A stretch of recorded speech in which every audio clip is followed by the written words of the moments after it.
Hey everyone, it's Sandra from Midwest Charm.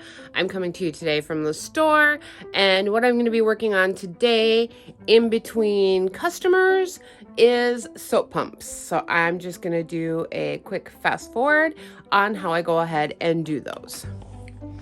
I have 10 clear and 2 matte, and we are going to go do our Cricut and print out or cut out what I want to go on them, along with some words for these canisters.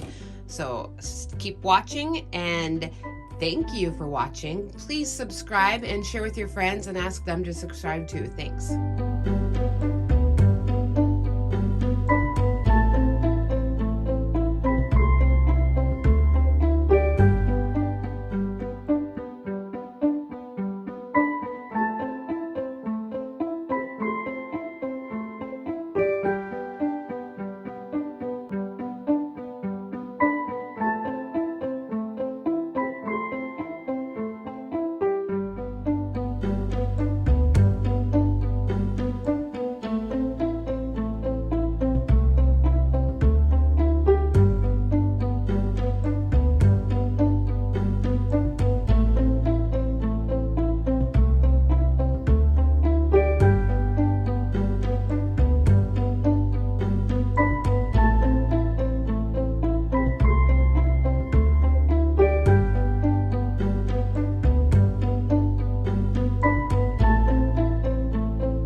And here everything is ready to go.